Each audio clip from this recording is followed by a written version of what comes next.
My parents canceled my 18th birthday party last minute because my golden child sister threw a fit over her canceled trip. Now, I'm living with my grandpa after the fallout. I just turned 18 a couple of days ago, but unfortunately, my parents canceled my party at the very last minute because my bratty older sister demanded it. To be honest, she wasn't even supposed to be here for the party, and I was really happy about it. But it's just my luck that the day she was supposed to leave for New York City 3 days before my birthday with a bunch of her friends, but they had to postpone the trip.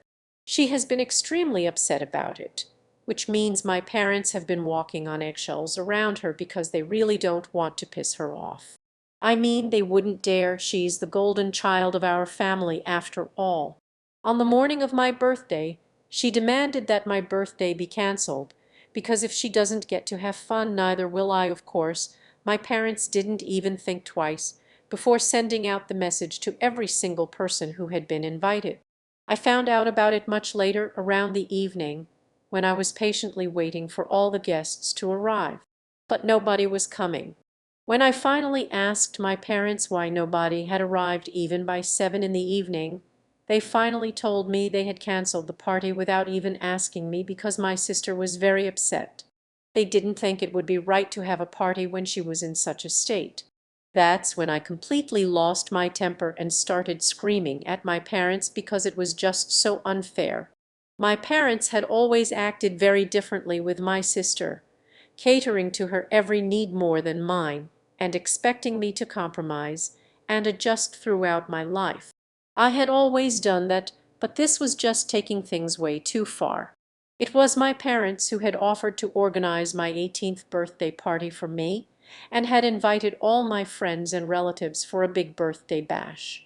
Now they had canceled all of it without even telling me, just because my sister was whining about some trip that got canceled for very valid reasons, which wasn't even in anybody's control. They had also been sly enough to tell all the guests that the reason they were canceling the party was because I had fallen sick all of a sudden, requesting everyone specifically not to text me about it until the next day. They thought that would keep me off my phone, which was the last thing I needed with my migraine. So nobody had even texted me, and I wasn't able to figure out what was going on till the last minute.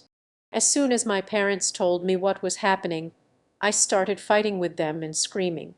I was extremely upset because who wouldn't be in my place? Even then, the only thing they were concerned about was me being too loud because they were worried that my sister would wake up from her nap. I couldn't care less about that and just went on screaming until my sister came downstairs. She started defending our parents, saying they had done nothing wrong. She claimed that she was the one who had said that she didn't want anybody partying or having any sort of celebration while she was upset, because it would just be heartless. If I couldn't see that, then I was really the most spoiled and entitled person.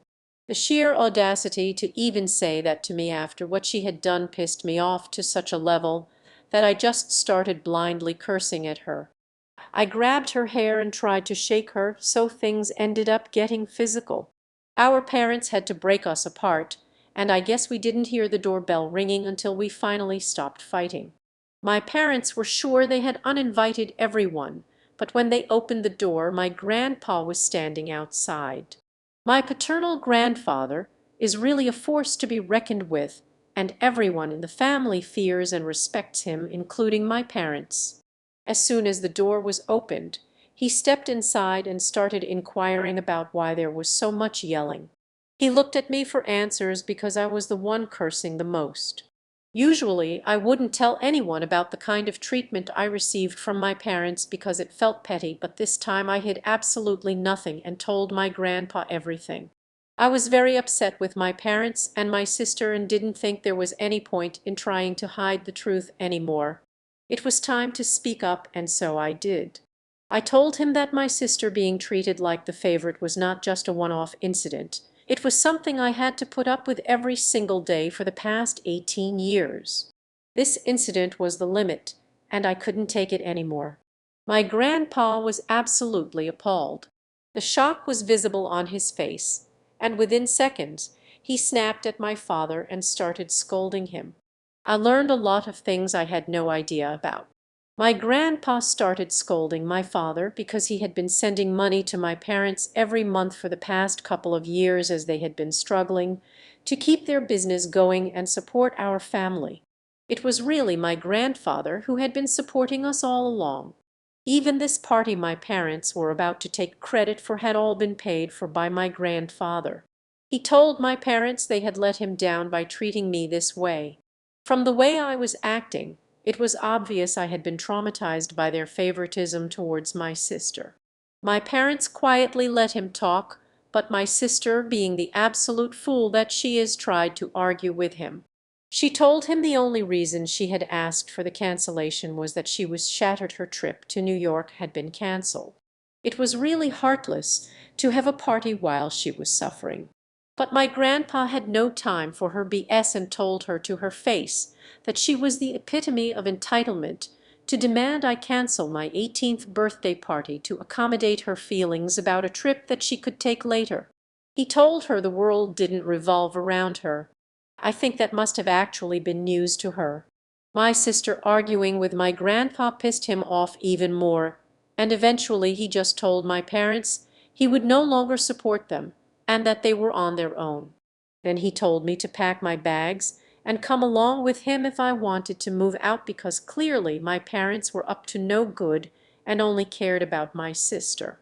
Even when my grandpa said my parents seemed more outraged about his withdrawal of financial support than about letting me move in with him, it showed they didn't care about me. So I wasted no time. I went upstairs while my parents tried to bargain with my grandpa. I quickly packed my things, then went downstairs and left with my grandpa. While we were driving to his place, he apologized to me for everything I had gone through and said he should have taken this step a long time ago. I don't know what that means, but I'm just really glad to be staying with him. The only people unhappy about this arrangement are obviously my parents. They have been relentlessly trying to get through to me. I haven't blocked them yet, but I haven't been responding either. I've been reading all their messages. My mom and dad keep texting to apologize, saying they didn't think things through and always put my sister first because she was more delicate. They didn't realize they were neglecting me. They were really sorry about it, trying hard to make it seem like they were only neglecting me because they thought I was tough enough to deal with it. But let's be real, my sister is almost 5 years older than me. She should have been strong enough to deal with sharing her parents with me. I didn't buy a single word of what my parents were saying. I knew they were only acting this way because they wanted me to come back so my grandpa would continue to support them. All I wanted was one genuine apology, but that never came and it started pissing me off. So this morning, I told my father to stop texting me. I knew they were only doing this because they wanted my grandpa's support. I didn't need their fake apologies. I was done with them, and they had shown me exactly where their priorities lay by canceling my birthday party without even asking me. That really was the straw that broke the camel's back, and now I was never coming back to them. Instead of apologizing, my dad wrote back admitting he and my mom had treated me unfairly. They were willing to apologize and ready to do anything to make it up to me. They made a mistake by saying they were ready to do anything because I took that opportunity to tell them I would only agree to come back and talk to my grandpa about supporting them if, and only if, they promised me that when I came back, my sister would no longer be living with us. After all, she was 23 and had been working for the past 2 years. She should have saved up enough money to move out by now. I didn't think I was being unfair, but my parents think I'm being ridiculous and heartless. Now for telling my parents that I will only move back in with them if my sister moves out. Edit. Hey, everyone wanted to know why I hadn't spoken to anyone in my family about how I was being treated by my parents. Well, for starters, as I mentioned in my original post, it had all just been petty little incidents. I remember always being told to leave the last slice of pizza or any food that was ordered for my sister because she would throw a fit if I didn't. My parents always made excuses for her, saying it was just her way of expressing herself. But honestly, the more I thought about it, the more I realized that all my parents did was enable her bad behavior. It felt like I was always walking on eggshells, trying not to upset her while my own needs and feelings were pushed aside. This dynamic created a growing resentment in me, and I often felt invisible in my own home. I remember feeling so frustrated when my accomplishments were downplayed or overshadowed by my sister's constant need for attention. It became clear that my parents preferred to maintain the peace at any cost. When I finally lost my cool and told my grandpa everything, it was a huge relief to let all that out. I'd been holding it in for years, and I didn't realize how much it was eating me alive inside. So yes, my grandpa ended up being the one who stood up for me, and he made me realize how important it is to stand up for myself. Update: after moving in with my grandpa, life took a refreshing turn. I was finally in an environment where I felt valued and respected. My grandpa, a man of integrity and strength, he encouraged me to express myself freely, something I had rarely been allowed to do back home. The weight of years of frustration began to lift, and I felt a sense of relief wash over me. In the first few days, I spent a lot of time getting to know my grandpa better. He shared stories about his life, his work as a lawyer, and the challenges he faced. I admired his resilience and wisdom, realizing how much I had missed out on by not connecting with him sooner. He even showed me his old law books, igniting my interest in the field. We began discussing my future, and for the first time I felt hopeful about college and career possibilities. My grandpa assured me that he would support my dreams, both financially and emotionally. I also began to establish a routine. I helped around the house, cooking dinner and cleaning up.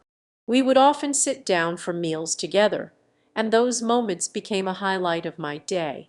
I cherished the laughter and the warmth that filled our home so different. As time passed, I found a part-time job at a local cafe. It was a small place, but the community was welcoming and my coworkers were friendly. Working there not only helped me save money for college, but also gave me a sense of purpose. I enjoyed the interactions with customers, and it felt good to earn my own money. My grandpa would often stop by for a coffee, giving me a sense of pride as he watched me in my element. Despite the positive changes in my life, my parents continued to reach out, sending texts filled with apologies and pleas to come home. They framed their behavior as misunderstandings, insisting that they never meant to hurt me. I read their messages but found it difficult to respond. The hurt ran deep. One evening, while sitting with my grandpa, I opened up about my feelings regarding my parents. I expressed my confusion about whether I should forgive them. My grandpa listened patiently, nodding as I shared my thoughts. He reminded me that healing takes time and that I shouldn't rush into any decisions. His guidance helped me realize that while forgiveness was important, it needed to come from a place of understanding, not obligation. Eventually, I decided to have a conversation with my grandpa about my sister. I admitted that part of me still felt guilty about our relationship. He encouraged me to reflect on the dynamics we had both endured. He pointed out that my sister had been given a lot of leeway, and it wasn't my fault that I had been pushed aside. This perspective helped me reclaim my sense of self-worth. I realized I was not responsible for her actions or emotions, nor did I need to carry the burden of guilt for wanting my own happiness. With the passing weeks, I began to thrive in my new life. I enrolled in community college courses to get a head start on my education. My grandpa supported me through this transition, helping with applications and offering advice. It felt empowering to take charge of my future, and I relished the freedom to pursue subjects that interested me. However, my parents' attempts to reconnect persisted. They tried to call, text, and even emailed me, but I remained firm in my decision to prioritize my well-being. I slowly learned to set boundaries, a skill I hadn't practiced before. Each day brought me closer to my goals, and I felt less inclined to look back. Eventually, I decided to respond to my parents' messages. I expressed my feelings honestly, outlining the impact their favoritism had on my mental health. I made it clear that while I was open to conversation, I needed them to acknowledge the pain they caused me and demonstrate genuine change. It felt liberating to voice my thoughts, and I hoped it would prompt a deeper reflection on their part. In the meantime, my bond with my grandpa continued to strengthen. We shared late-night talks and went on weekend outings, exploring nearby parks and museums. He taught me valuable life lessons, reinforcing the importance of kindness and integrity. I found a sense of stability in our relationship. As months passed, I started feeling more like myself. I became involved in student organizations at college and made new friends who understood my journey. They encouraged me to share my story, and for the first time, I felt empowered to do so. Opening up about my experiences helped me process my feelings and connect with others who had faced similar challenges. One day, out of the blue, my sister reached out. I was surprised but cautiously optimistic. She apologized for her behavior and expressed regret about how things had turned out. I found myself torn between wanting to forgive her and remembering the hurt. My grandpa advised me to take it slow, emphasizing the importance of self-protection. I agreed to meet my sister for coffee, with my grandpa's encouragement. The conversation was tense at first, but gradually we both started sharing our feelings. She admitted that she had felt insecure and that it wasn't fair to take it out on me. I listened, and though it was difficult, I tried to see things from her perspective. This dialogue opened a door to potential healing, though I knew it would take time. In the end, I realized that while my past had shaped me, it didn't define my future. Living with my grandpa had shown me what it meant to be loved unconditionally, and I was determined to carry that lesson forward. I felt a renewed sense of hope for what lay ahead, both in my relationship with my sister and in my own journey of self-discovery. With each passing day, I embraced my new life. My story was still unfolding, and for the first time in a long time, I felt ready to write the next chapter on my own terms. Final update. As the months rolled on, my life continued to transform. Living with my grandpa had instilled a newfound confidence in me. I settled into my college routine, balancing classes, work, and social activities. My friendships deepened, and I found joy in exploring my interests, from art to literature. Each day felt like a step forward, away from the shadows of my past. My relationship with my sister gradually improved too. After that initial coffee meeting, we began to check in with each other more often. We had honest conversations about our experiences and the pain we both endured growing up in the same household. It was a healing process, albeit slow.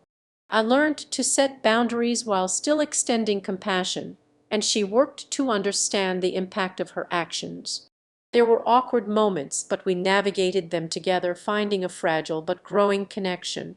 Around this time, my parents reached out again. Their messages had evolved from pleading apologies to more reflective notes. They acknowledged the pain they caused and expressed a desire to make amends. After careful consideration and discussions with my grandpa, I decided to meet with them. The conversation was intense, filled with tears and heartfelt confessions. They finally understood the depths of their favoritism and how it affected me. While it was difficult, I found myself willing to forgive, knowing that healing could only begin with honest dialogue. I set clear boundaries moving forward. I needed to prioritize my mental health. It was a long way from the days of my birthday party cancellation, but I felt a sense of closure beginning to form. As summer approached, I reflected on how far I had come. The once chaotic life filled with resentment had transformed into a journey of self-discovery and resilience. My grandpa's unwavering support was a beacon during my darkest moments, and I cherished the bond we had cultivated. When it was time to leave for college, I felt excitement mixed with gratitude. My grandpa helped me prepare, ensuring I had everything I needed for this new chapter. I was ready to embrace new experiences and challenges, feeling stronger than ever. In the end, I realized that while my past shaped me, it didn't define me. I had learned to advocate for myself. Life was no longer just about surviving, it was about thriving. As I stepped onto campus, a wave of optimism washed over me. The journey ahead was still uncertain, but I was prepared to navigate it with resilience and grace. I felt ready to write my own story, one filled with hope, healing, and the promise of new beginnings. And with that, I embraced the future, ready to carve my path and embrace the life I had always dreamed of.